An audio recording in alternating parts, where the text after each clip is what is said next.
যারা ঈমানদার মুমিন তাদের জান আর মাল, তাদের জান আর মাল এটা আল্লাহ তাআলা কিনে নিয়েছেন। সুবহানাল্লাহ বলেন। এটা আল্লাহ তাআলা কিনে নিয়েছেন। আল্লাহর সাথে ব্যবসা করতে রাজি আছেন তো? কে কে রাজি আছেন হাত তোলেন। ব্যবসা করতে রাজি আছেন তো? আবার তো পিছপা হবেন না, এখন ব্যবসা করার কথা বললে পিছপা হবেন তো না? হাত নামান। সূরা তওবার ভিতরে আসছে আল্লাহ তাআলা নিজেই ঘোষণা দিয়েছেন, অনার্থক তো তৈরি করে নাই। অনার্থক তৈরি করেছেন? অনার্থক তৈরি আল্লাহ তৈরি করে নাই। সূরা মুমিনুনের শেষের দিকে আল্লাহ বলেছেন, আফা হাসিবতুম আন্নামা খালাকনাকুম আবাসা ওয়া আন্নাকুম ইলাইনা লা তুরজাউন। রব্বুল আলামিন বলেন, তোমরা কি মনে করেছো আমি আল্লাহ তাআলা তোমাদেরকে অনার্থক অযথা তৈরি করেছি? না না, তোমাদেরকে আমি অযথা অনার্থক অহেতুক তৈরি করি নাই।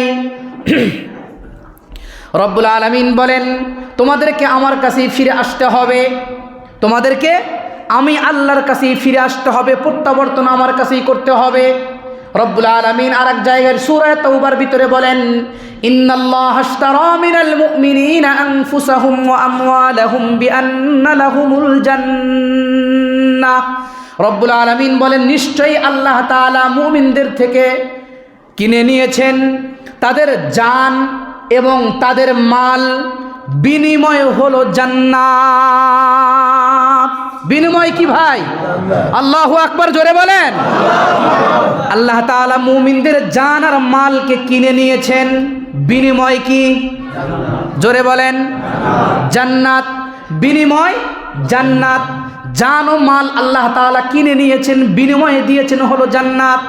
এই জান ও মাল কিনে নেওয়ার পরে রব্বুল আলামিন বান্দাকে ডাক দিয়ে বললেন, বান্দা শোনো, যখন জান্নাতের বিনিময় তোমার জান আর মাল আমি আল্লাহ তাআলা কিনে নিলাম, এই কিনে নেওয়ার পরেও তোমাকে এই তোমার জান আর মাল আমি আল্লাহ তাআলা নির্ধারিত একটা সময়ের জন্য তোমাকে ভোগের জন্য দিলাম। সুবহানাল্লাহ, জোরে বলেন না কেন? নির্ধারিত একটা সময়ের জন্য রব্বুল আলামিন আমাদের এই জান আর মাল যে কিনে নিয়েছেন, আল্লাহ তাআলা এই জান আর মাল আমাদের কি ব্যবহার করার জন্য দিয়েছেন, নির্ধারিত একটা সময়ের জন্য আল্লাহ তাআলা ব্যবহার করতে দিয়া বলেছেন। তাইলে আমাদের জান আর মাল যে আল্লাহ তাআলা জান্নাতের বিনিময়ে কিনে নিয়েছেন, এই জান আর মালের এখন কি অধিকার আমার আছে? আপনি একটা জিনিস বিক্রি করে দিলেন, কিসের বিনিময়ে? যার বিনিময়ে বিক্রি করেন, বিক্রি করার পরে কি আপনি ওইটার অধিকারী থাকেন? থাকেন না। দুনিয়ার জিনিস বিক্রি করলে ফেরত নেওয়া যায়, কিন্তু রব্বুল আলামিন এমন একটা অমূল্য জিনিস আমাদের কাছে বিনিময় হিসাবে দিয়েছেন, যেটা পৃথিবীর কোনো মুমিন হাতছাড়া করতে চাবে না। ঠিক বললাম না? ঠিক বললাম? একজন দাঁড়ায় বলেন তো, হুজুর আমার দরকার নাই। এ বুকের পাঠা কারুর আছে? এটা কারুরই নাই। তাইলে রব্বুল আলামিন আমাদের এই জান আর মাল অমূল্য একটা বিনিময়, তুচ্ছ, আমাদের এই তুচ্ছ জান আর মালকে আল্লাহ তাআলা অমূল্য একটা জিনিসের বিনিময় কিনে নিয়েছেন। কিনে নেওয়ার পরে রব্বুল আলামিন বলেন, নির্দিষ্ট একটা টাইমে তোমাকে আমি ভোগের জন্য দিলাম। এখন বুদ্ধিমানের পরিচয় হলো এটা, জান ও মাল যে আমাদেরকে ভোগের জন্য দিলেন, উনি এটা আমাদেরকে ভোগের জন্য দিলেন ওনারটা। তাইলে বুদ্ধিমানের পরিচয় হবে হলো এটা, যে আল্লাহ যেটা বলেছেন তোমাকে ভোগের জন্য দিলাম, দিনে 5 ওয়াক্ত নামাজ আদায় করবে, আমার হুকুমগুলা জীবনের বাঁকে বাঁকে বাঁকে বাঁকে মেনে মেনে চলবে। সাবধান, আমার এই ধার দেওয়া জিনিস বা আমার এই উপভোগের জন্য দেওয়া জিনিস তোমার জান আর মাল যাতে আমার বিপক্ষে বা আমার অসমর্থিত বা আমার অনুমোদন নাই এমন জায়গায় যাতে ব্যবহার না হয়। ঠিক বললাম না? ঠিক বললাম। তাইলে বুদ্ধিমানের পরিচয় হবে হলো এটা, যে তোমার এই জান আর মাল শরীয়ত সমর্থিত রাস্তায়, শরীয়ত সমর্থিত যেই রাস্তা আছে, যেই জায়গা আছে, ওই জায়গাতে তুমি ব্যবহার করবে।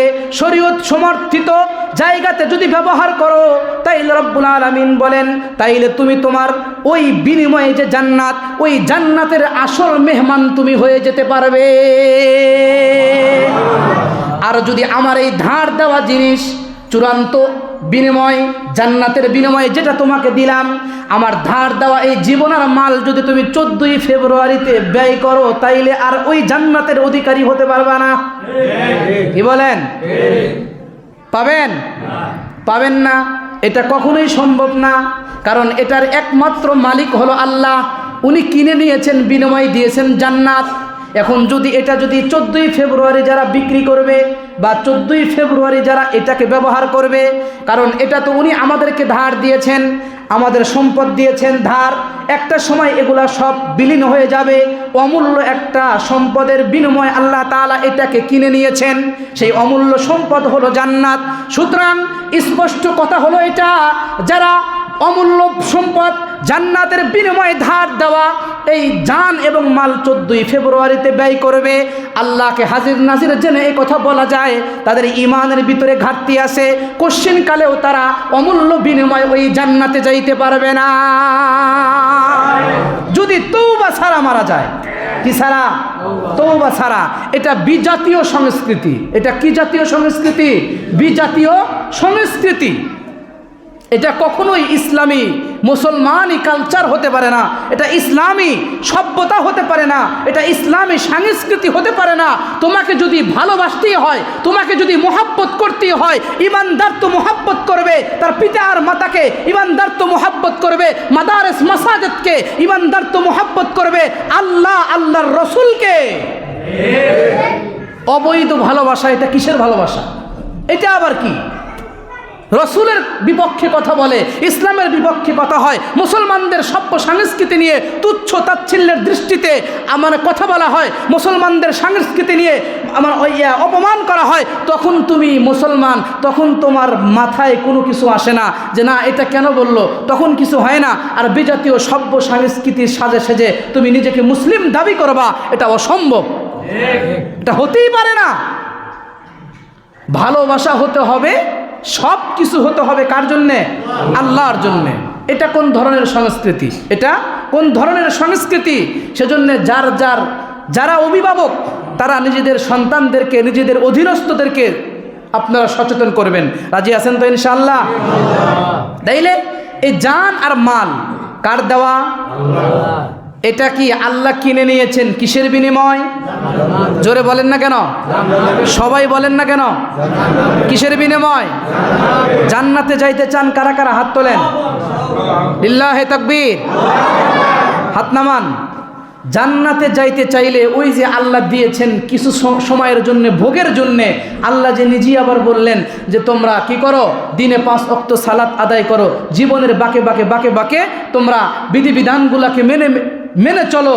এতে এইগুলাতে নামাজ, ইবাদত, বন্দেগী, এগুলাতে রাজি আছেন তো ইনশাআল্লাহ? আনুগত্যের নাম হলো দিন। কিসের নাম ভাই? আনুগত্যের নাম হলো দিন। আপনি ইচ্ছা মতো নিজের মতো সব কিছু করবেন, এটা দিন হবে না। এটা কি হবে না? দিন হবে না, এটা ইসলাম হবে না।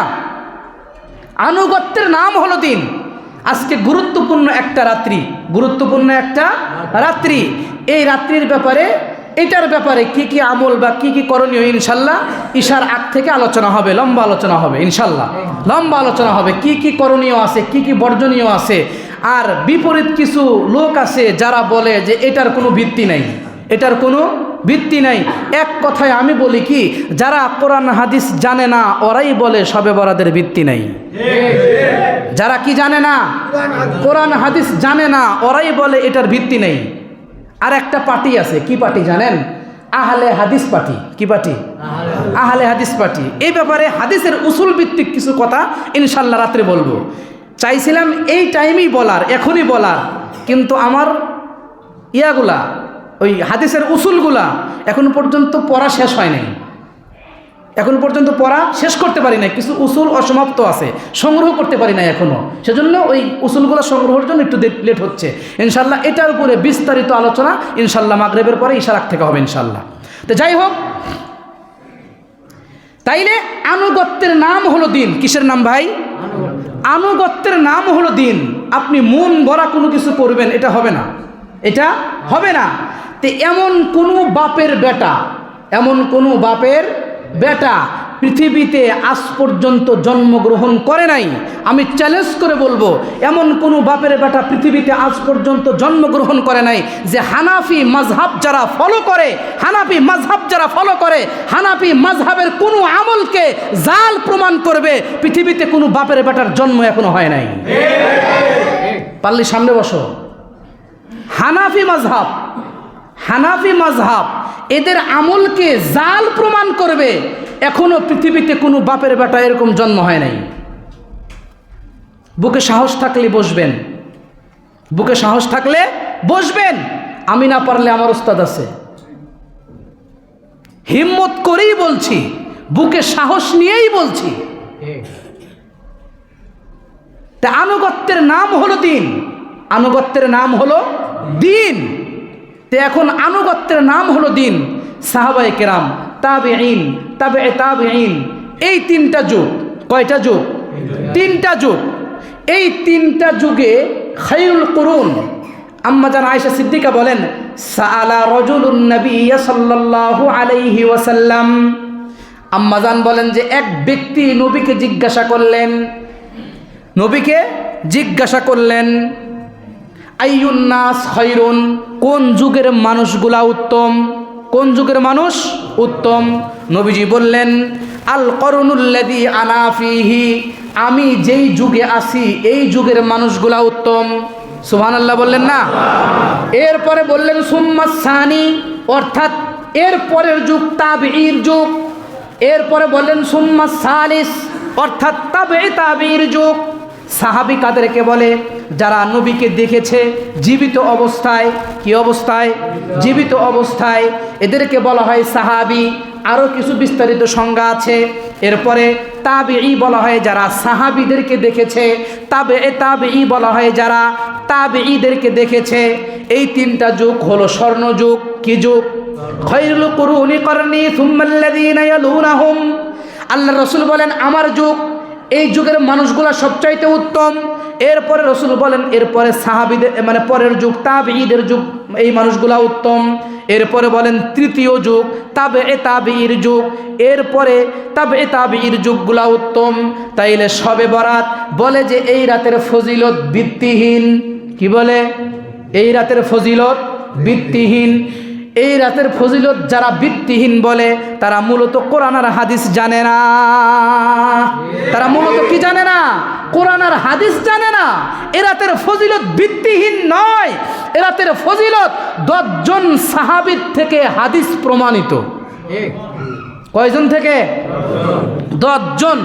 যদিও এই জায়গায় একটা কথা আছে, সব হাদিসগুলার সনদ কিনা সহি না। সব হাদিসগুলার সনদ কিনা সহি না।